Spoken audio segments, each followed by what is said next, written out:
Good morning, good morning, good morning, good morning, everybody. Welcome to another edition of the Empowerment Climb. I am so excited that you are here on today on this special day, on a Thursday edition of the Empowerment Climb. I'm Dr. Lacey of drlacey.com. And again, I am so excited and proud of you that you would take the time to invest in yourself, because this is another chance for us to get it right. This is another chance for us to grow and glow together. And this is another chance for us to be empowered. Yep, again, I am so excited that you would take the time to invest in yourself. For those of you who are new to me, I am Dr. Lacey Robbins. I am a leadership consultant that helps current and aspiring female leaders to grow and glow to the next level through education and empowerment. I am so delighted to be able to share with you today's key topic, because it is one that is really true to my heart. All this month, we are talking about your network, your tribe vibe, right? All this month, we are sharing and giving key details that can help you to not only determine who's in your tribe, who's in your network, but how you can exactly leverage that to your advantage. So, again, on today, we're talking about how to build your inner network for the win-win. How to build your inner network for the win-win.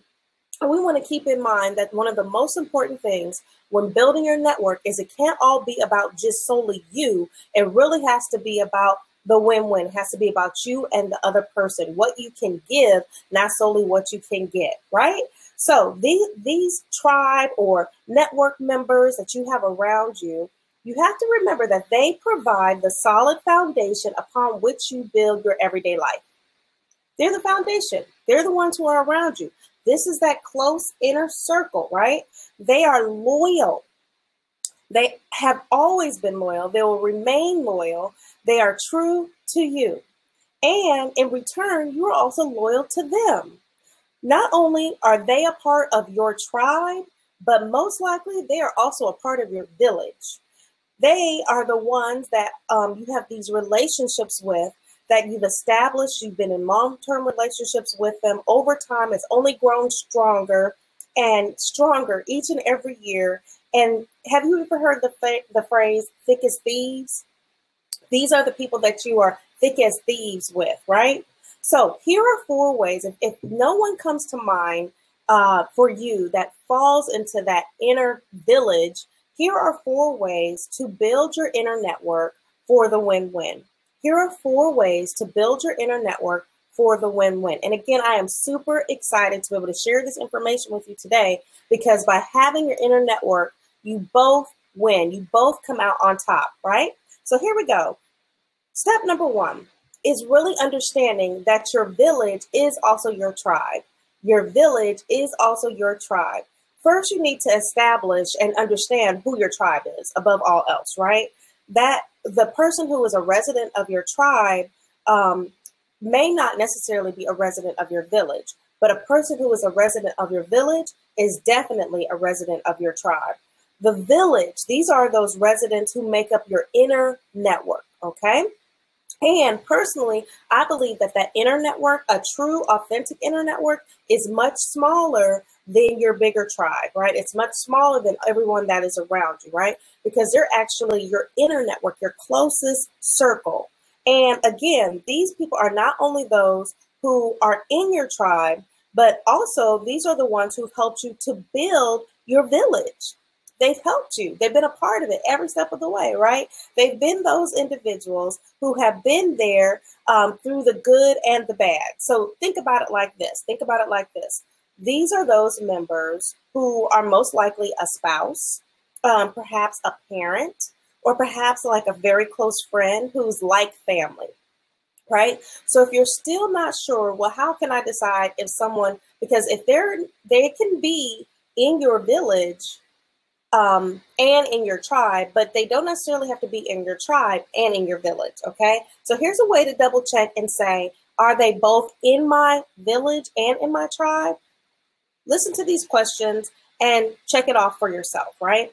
So here's the first question to help you determine if they're in your village as well. All right. Have they helped you build?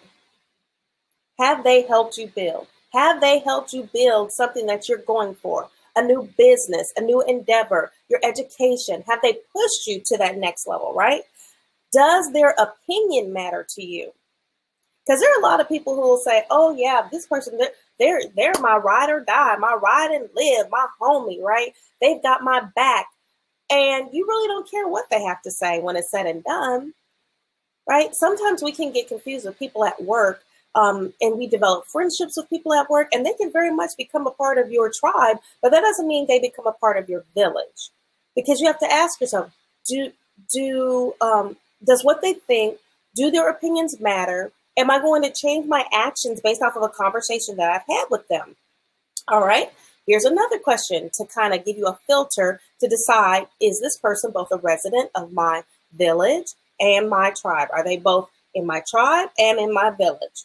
Are they the first one that you run to because you want to bounce an idea off of? They're one of the first ones you run to because you want to bounce an idea off of them, right? Regardless as to now this is the final key to really decide this person is in my village. Regardless as to what the situation might be, they always, always, always tell you the truth, even when you don't want to hear it. They always tell you the truth, even when you don't want to hear it, right? It's not about your feelings. It's about that relationship that you have with one another. These are ways that I know this person is in my village. So think about those questions again, right? Let me give them to you one more time. This is an individual who they've helped you build. Does their opinion matter to you? Are they one of the first ones you bounce a new idea off of? And regardless, they always tell you the truth. Now, who came to mind when you started thinking and processing through those questions? Who was it that came to mind for you? Whoever that list is, which I'm pretty sure was a small list, those are the individuals that are part of your village. Those are the ones that are helping you to build, helping you to level up, helping you to proceed to the next level, the next endeavor that you're going for, right? These are the individuals that you definitely want to keep close to you, to be a part of your village. And these are the individuals that you want to cherish, because these are the ones who are going to continue to propel and encourage you along the way. All right.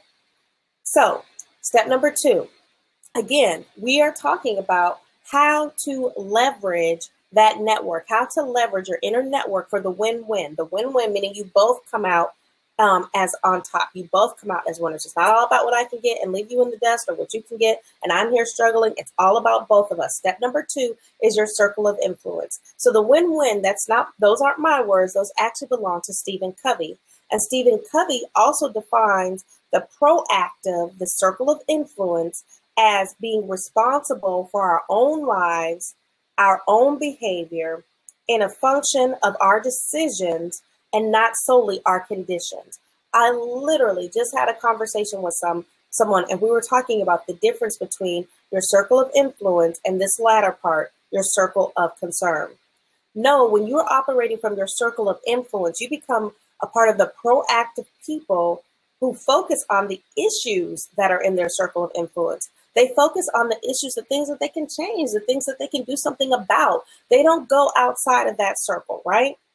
They really focus on those issues such as family or, setting budgets within their household, investing in a new business. Like, these are the sort of things you can control. These are within your circle of influence, right? You are not turning around and focusing on something that is without your circle of influence. You are focusing on things that you can control. When you go outside of your circle of influence, you're focusing on your circle of concern.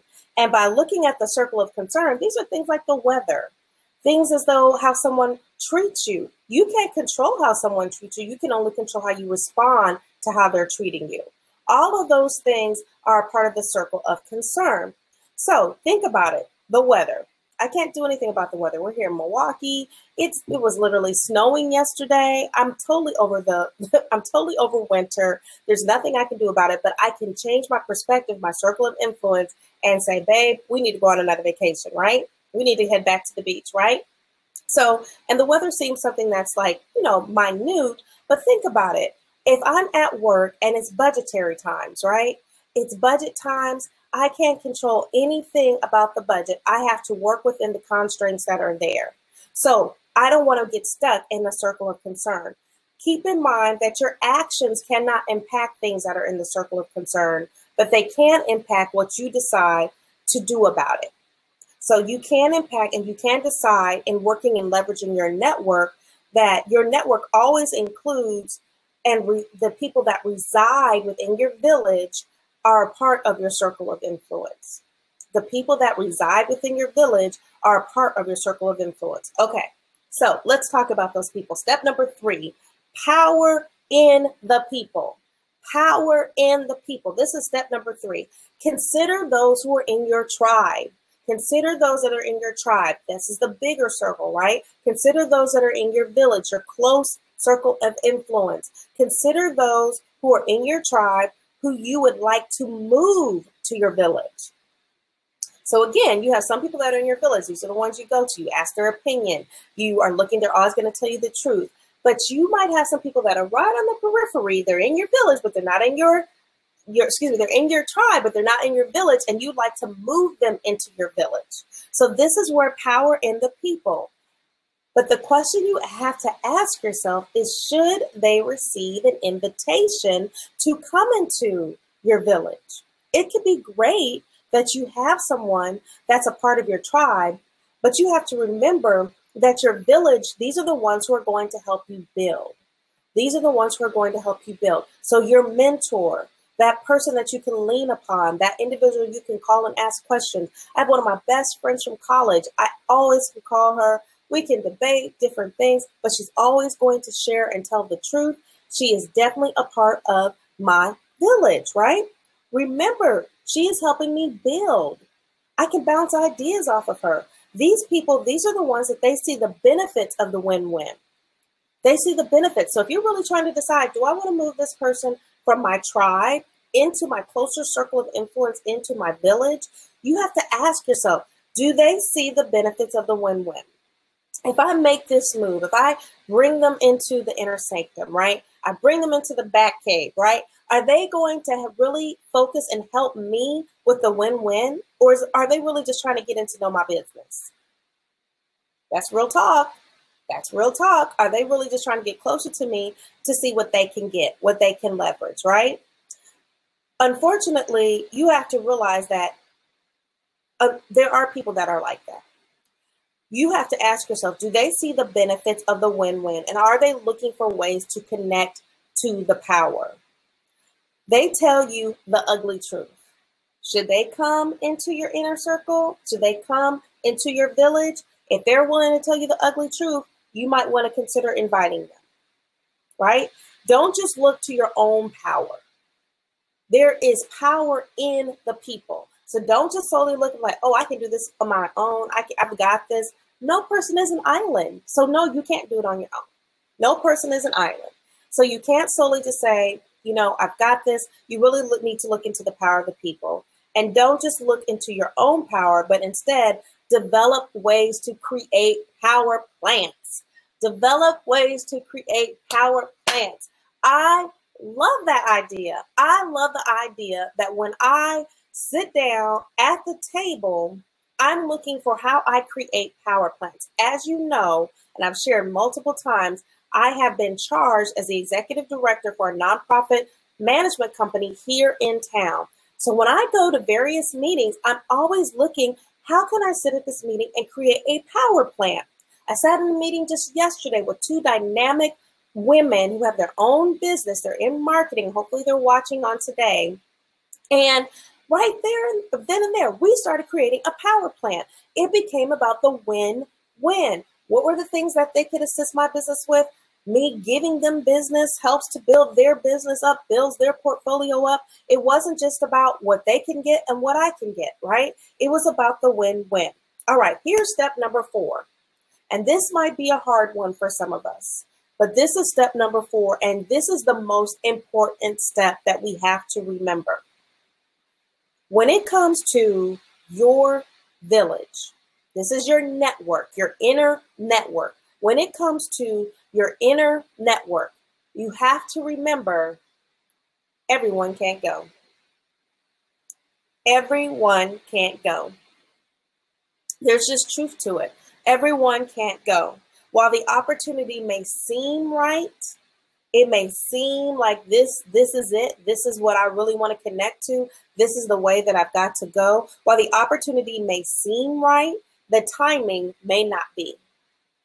Just plain and simple. The timing may not be right. My husband and I just earlier this week were talking about a new business venture that we're considering. We have multiple businesses as it already is. And so it's like, do we really want to add another one? Is the timing right for us to add another one, right? So the business may come, but we also had to consider we have to be prudent. We have to be responsible. The timing may not be there just yet, right? So it is important to operate from a place of patience. Above all else, it's important to operate from a place of patience and perspective and realize the vision that you have right now may not align with others, and it may not align to the point where they need to come into your circle of influence. Now, this doesn't mean that if this person's vision doesn't align with your vision at that time, that doesn't mean that you boot them out of your village, right? It doesn't mean you boot them out of your village. These are people who tell you the truth. That doesn't mean you're always going to agree on every single thing. That's part of the reason why they're probably even in your village, because you don't always agree on every single thing, right? But you have to keep in mind that it may not mean that you boot them out of your village. It just may mean that they are not your partner in potential to move forward. They're not your partner in potential to move forward at this point. That's all that means, right? So regardless as to where the case may be, what the case may be, regardless, you must be strategic. You must be strategic and create a plan, write a plan, and execute the plan. It's an old saying, but it still rings true. People who fail to plan to fail. If you fail to plan, you plan to fail. All right? So real quick as a recap, again, we were talking about all day today, we're talking about how to build your inner network for the win-win. All month, we're talking about tribe vibe, right? We're talking about your network. Who's in your network? All month long, we're talking about how to build your network. If you haven't done so, I have great resources that can help you on the pre-work, the network, and the post-work when it comes to building a network. The importance of it, how to do it in step-by-step strategies, and what you can benefit when you start to do so. So here is, again, how to build your inner network for the win-win. Number one, your village is your tribe. Your village is your tribe, and you have to keep that in mind. The two are synonymous, right? Your village is in your tribe. Again, just because someone is in your tribe does not mean they're in your village, but if they're in your village or inner circle, they are definitely a part of your tribe.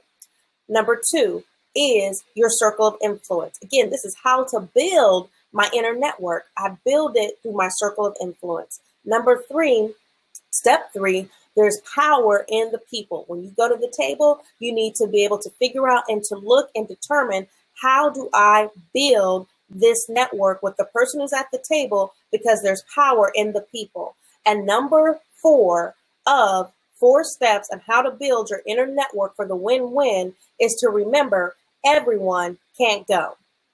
Everyone can't go. That's the biggest thing to remember, is that everyone can't go, right? So what does the research say? What does the research say? Well, according to the research, Harvard Business Review offers this. Networks deliver 3 unique advantages. So for those people who are like, oh, I can't stand networking, it seems like a total waste of time. What's the point? My network is my family. That's all that I need. No. Keep in mind, this is what Harvard says. The Harvard Business Review offers this. Networks deliver 3 unique advantages. These are the 3 unique advantages that networks offer. The first thing is private information. Remember, you're at the table. There's power in people. So they offer private information. Number 2, they offer access to diverse skills. Think about your village. Who's in your inner circle, right? You may not be very well versed in graphics, for example, or being able to set budgets and finances. So you have to go and connect to someone with these diverse skills, right? And number three, this is the unique advantage when you start connecting with a network, is power. Power.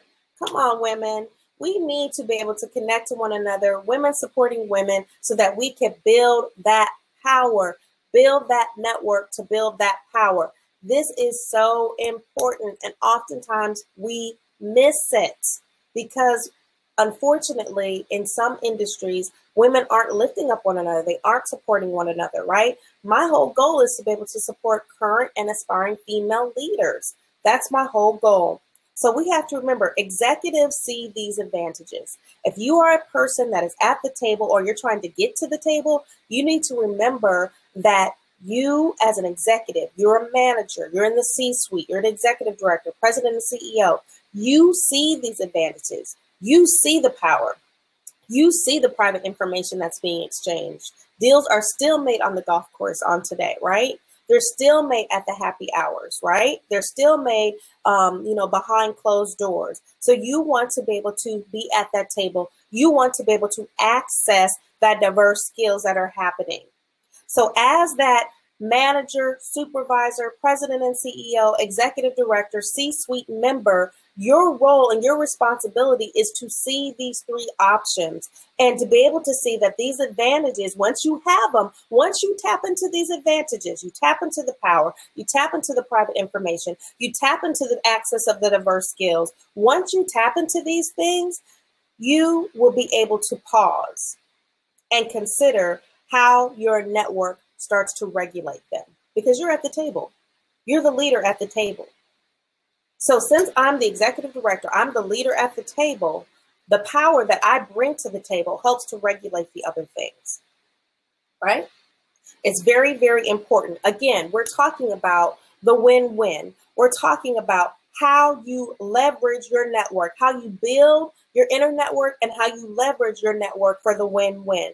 So we've already talked about what the research says, but what can you do on today from the classroom to the boardroom? What can you do to start to operate in that place? So I have found that one of the best ways to build my network, this is one of my ninja tricks I'm sharing with you. So one of the best ways I found to build my network is by being the connector. I am the connector. There's something really powerful about it. If people call me, literally, they will call me and say, do you know ... Do you know how I can connect to? Do you have any people that do? Do you have any background? I literally just got a DM earlier this week asking me about locations for an event. Hey, I'm looking for an art event. I'm looking for an artsy styled place to have an event. Do you know where I could possibly host one? Well, that feels really good to be that connector, right? So it's really exciting because I love to be able to refer personally. I love to be able to refer business, and I look for ways to refer business every single day. I look for ways to refer business every single day. Part of the reason why I look for ways to refer business or a client every single day is really easy to do so when I've had a personal and positive experience with that individual company, with that individual business, with that individual person, right?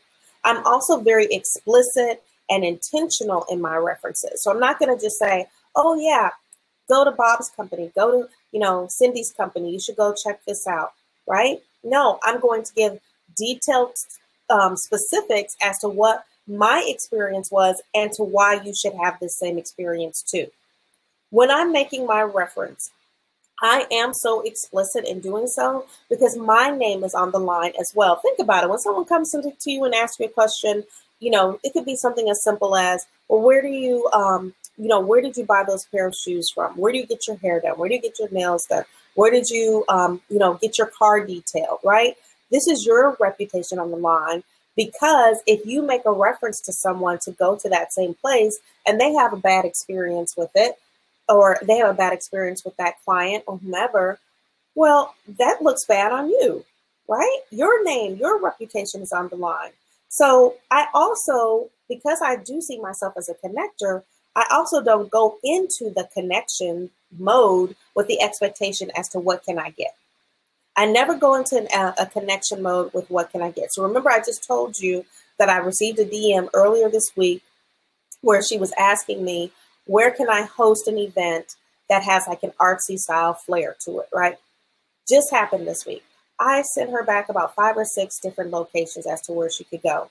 Now, I'm not looking for, if she picks one of the 5 or 6 that I sent her, that now I get a check in the mail, right? Or I get a gratitude letter in the mail, right? It happens. It definitely happens, of which I'm always grateful, but I don't go into it looking for that, right?